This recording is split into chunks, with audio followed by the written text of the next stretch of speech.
Yeah, hi everyone. Thank you for joining. My name is Prof Temi Akinwumi.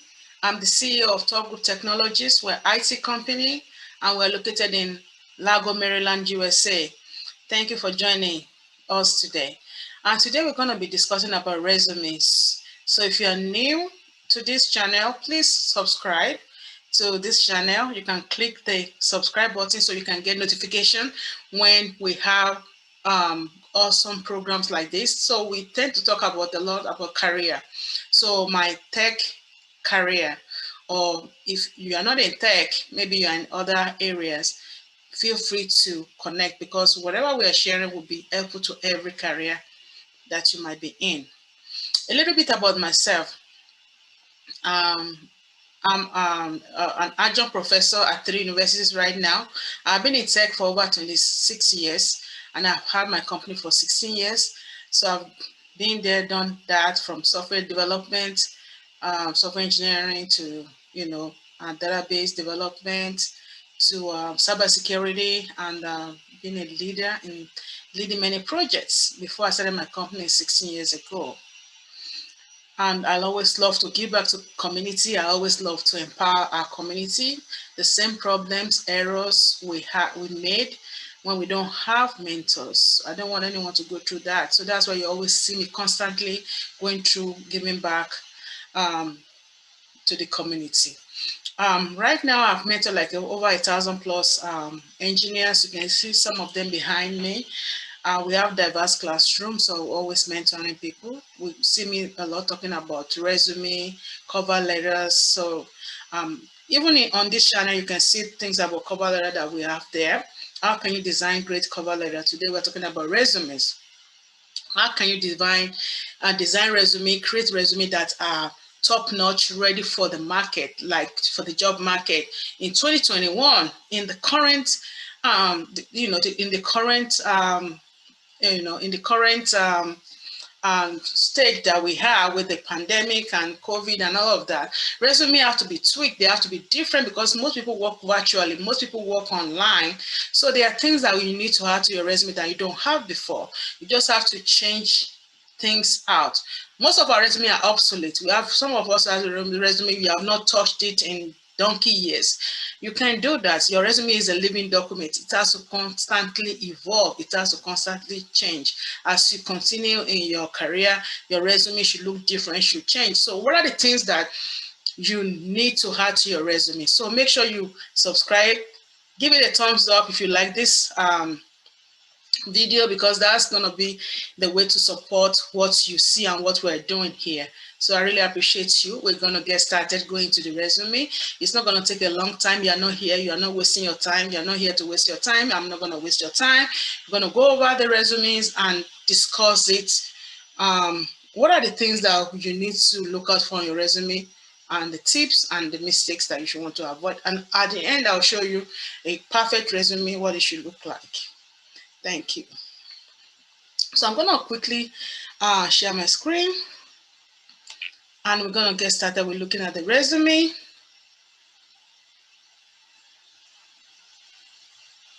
Yeah, so I'm going to share with you the current slide so we can look. So my career university, creating super smart resume in 2021. Some resume are not super smart. Some resume are obsolete. They are dead. They are just there, they are dead. So even though you already have a resume, you need to make sure that your resume is updated, your resume is current. So you may be creating a new resume, or you may be using a resume that's already created, but you're updating it. Like I said, subscribe to our channel and give it a like and share with your friends and family that you think they need to see this. Yeah, Prof Temi, CEO of Top Group Technologies. You can reach me on this email and you can reach me on this phone number. Introduction. What is a resume? Resume is very important. I don't have to even tell you that. It's very important. Some countries, they call it CV. Some countries, they call it resume. In America, they call it resume. In Africa, in Europe, and other parts of the world, they call it CV. It sums up your quality for a recruiter or your hiring manager. It is a document that you use to decide whether or not you are a great fit for your dream job. So your next dream job, if you know you're a great fit for it, your resume should speak for you. So it's pretty much the key to get in.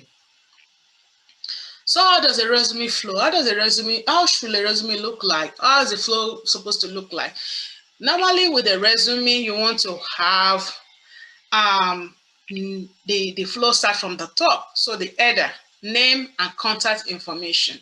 So your name, your contact information. So your name can be like, if you have a long name, you can put an alias on it, like in quotes. Like my name is Temi Tope. It's kind of long sometimes. Akinwumi. So Temi, I can say for short Temi in quotes and put it there. That's fine. So your name, then your contact information will be your email address and your phone number. You have to put that on the header. I'm still going to show you how it looks like. And then you should also add your LinkedIn URL. Everyone should have a LinkedIn. Everybody's on LinkedIn. All the recruiting, hiring manager, the recruiters are all on LinkedIn now. LinkedIn is the next great place to be.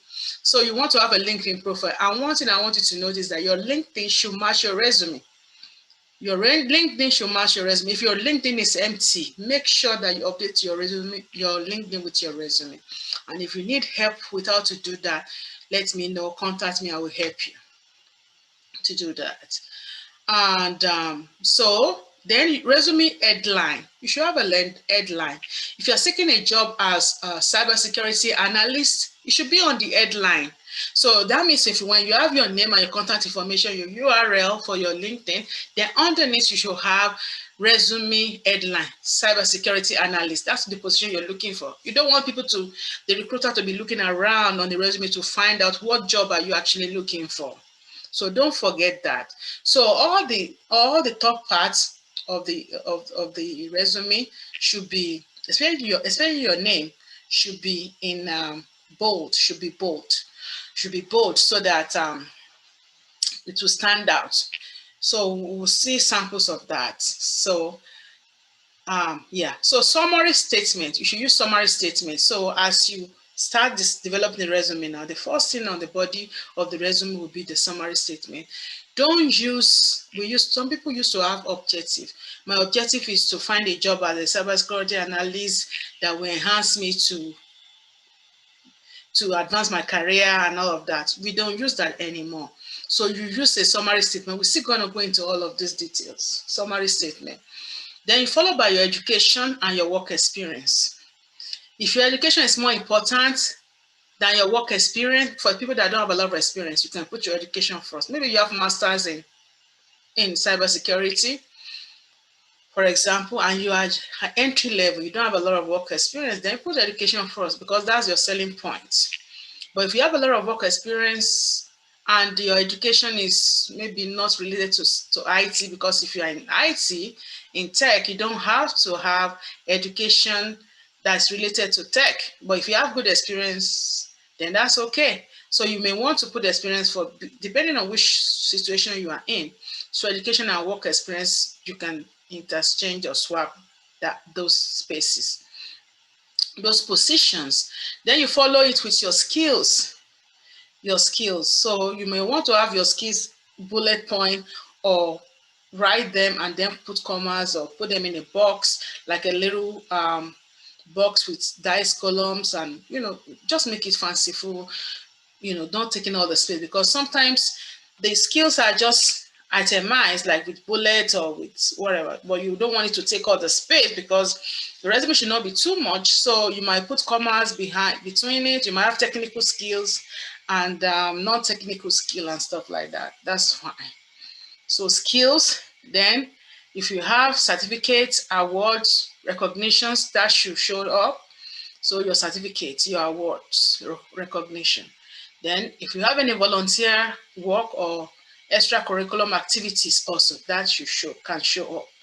Then the last but not the least, you must have a reference available upon request. Do not add anybody's name in a reference. We don't do that. You don't want to add anybody's name as a reference on your resume. We're going to break this down in the next as we go. So tips, we will start with tips, then we look at mistakes, and we look at sample resume. It's not going to take a long time. Okay, just stay with us. Stay with me.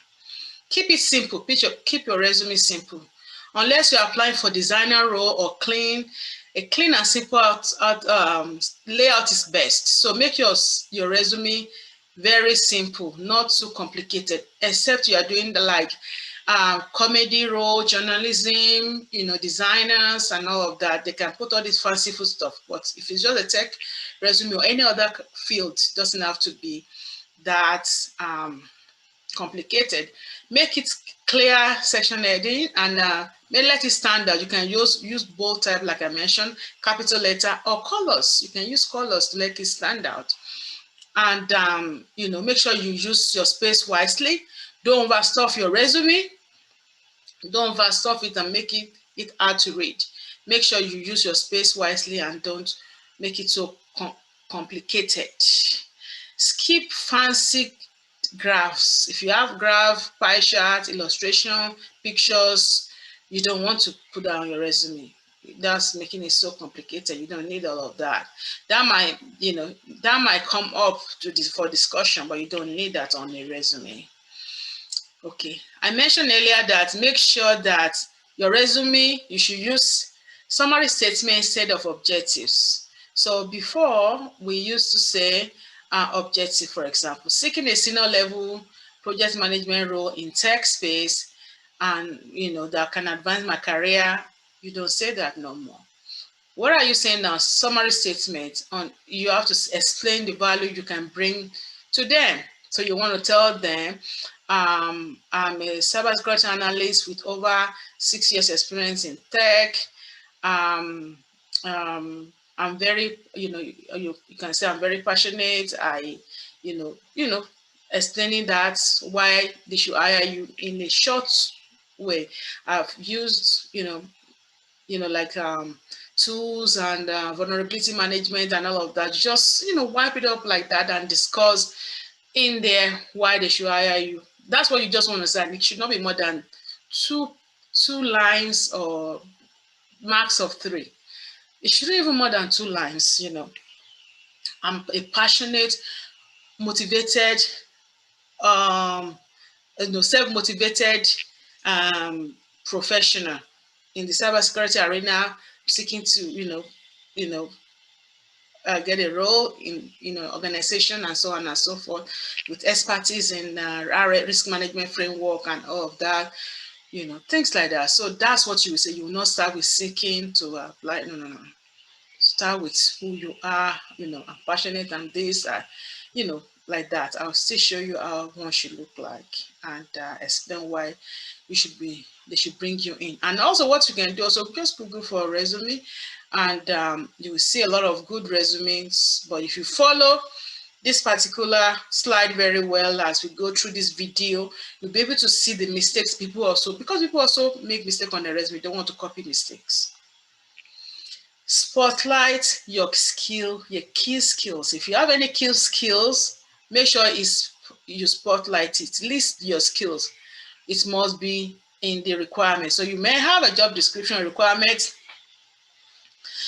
that they gave you. Okay, this is what we're looking for. Make sure you always smash them before the recruiter will now ask you, can you please update your resume? You don't want to do that. Make sure you update it even before they ask you. So use keywords, because they are algorithm that pulls resumes and they're in the database. So make sure you use your keywords and put everything on the resume as your key.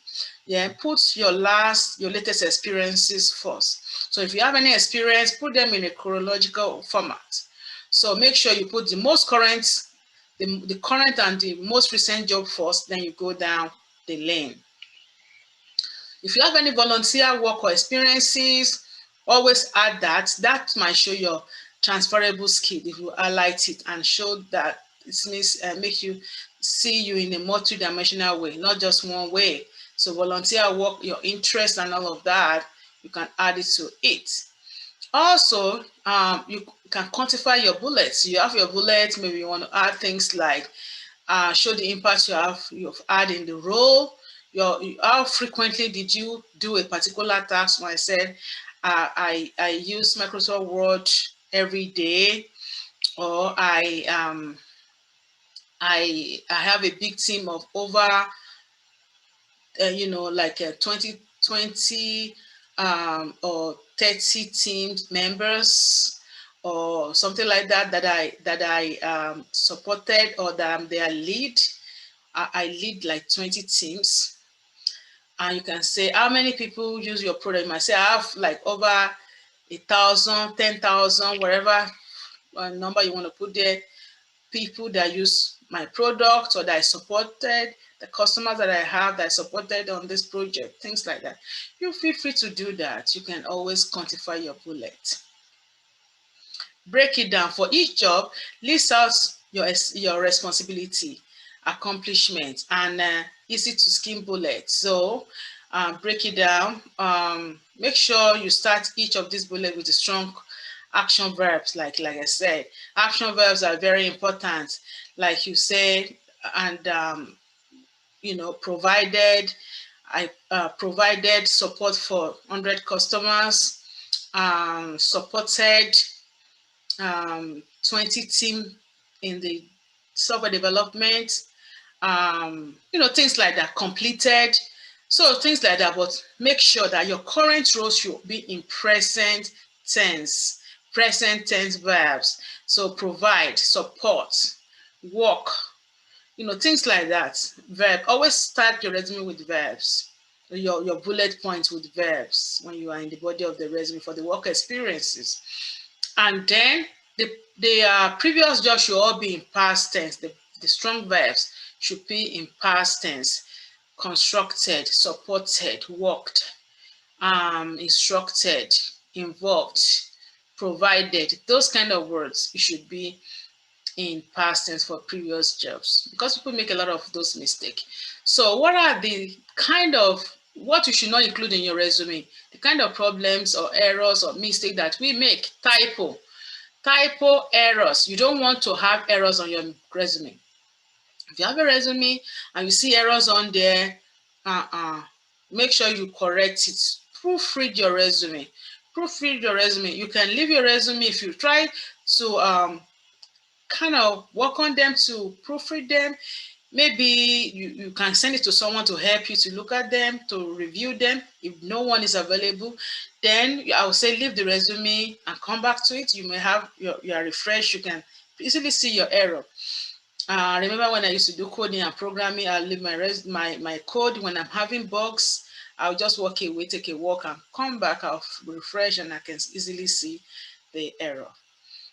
Don't add pictures on your resume. Don't add pictures. There's no need for that. It's irrelevant. Don't use objective statement like I said before. Don't add references. Don't add anybody's name on your resume. If you need a reference, if they need a reference, you can just say their reference available upon request. And if they now requested for two references, you can put the names of the reference down, but you want to make sure that you let them know. It's either you call them or you text them or send them email. I think texting them is probably, unless you are very, very close to that person. Since you're using them as reference, you can either email them or call them and let them know, I'm using our reference, is that okay?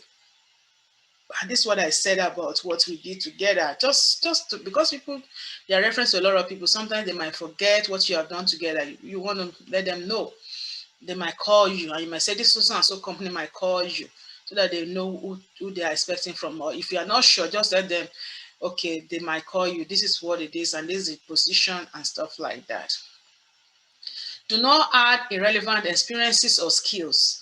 Any experiences or skill that is not relevant to your current job, don't add it to your resume. I always tell my students, some of my students, majority of them, maybe they are in the, because we provide cybersecurity training and so many training like that. I always tell them, do not put not irrelevant experience. Some of them are like maybe police or they are healthcare workers and things like that. They are not. It's not relating to tech, so don't add those things. You can have resume for different things. There will be resume for your job as a police officer. There's resume for your job as a healthcare worker. There's a resume for tech. So don't add irrelevant skills. Only add the current one. That's fine. Don't use unprofessional email. Some email addresses are unprofessional. Don't use them. Any email already raise eyebrow like, what is this? Don't use them. Columns and charts. Don't use any columns and charts. You might think, I just want to make it cool. No, don't use that. Don't add that. And untrue. Don't add things that are untrue. And it depends on your definition of untrue or lies. Sometimes people say, oh, it's a lie. What is a lie? So when you're, maybe you don't have no experience, you just finished from college, and maybe you came to classes with me, or any other programs like that, and you've done a lot of hands-on lab, hands-on job, works, tasks that relates, that's relevant, and it's like real life scenario. Those can be used as experiences. So you are not lying in that sense. You are not saying untrue things because you've done it. So those can be your experiences, because if you don't have anything at all to show, you can't get a job. So you must have some experiences on there to show that you've done some things. So thank you so much for joining. That's all I have for you today. You can subscribe to my YouTube channel. It's our channel, actually. You see, I say to our YouTube channel. We are here to empower the community and to help ourselves. It's not about me, it's about you all, and that's why I'm doing this non-stop. So thank you. Support us, share, and like. Click the like buttons. I really appreciate that. So until next time, when I come back with more information to empower you, this is Prof Temi Akinwumi, CEO of Double Technologies. You can reach me on this email address or this phone number. Thank you so much and have a wonderful evening. God bless you and bye-bye.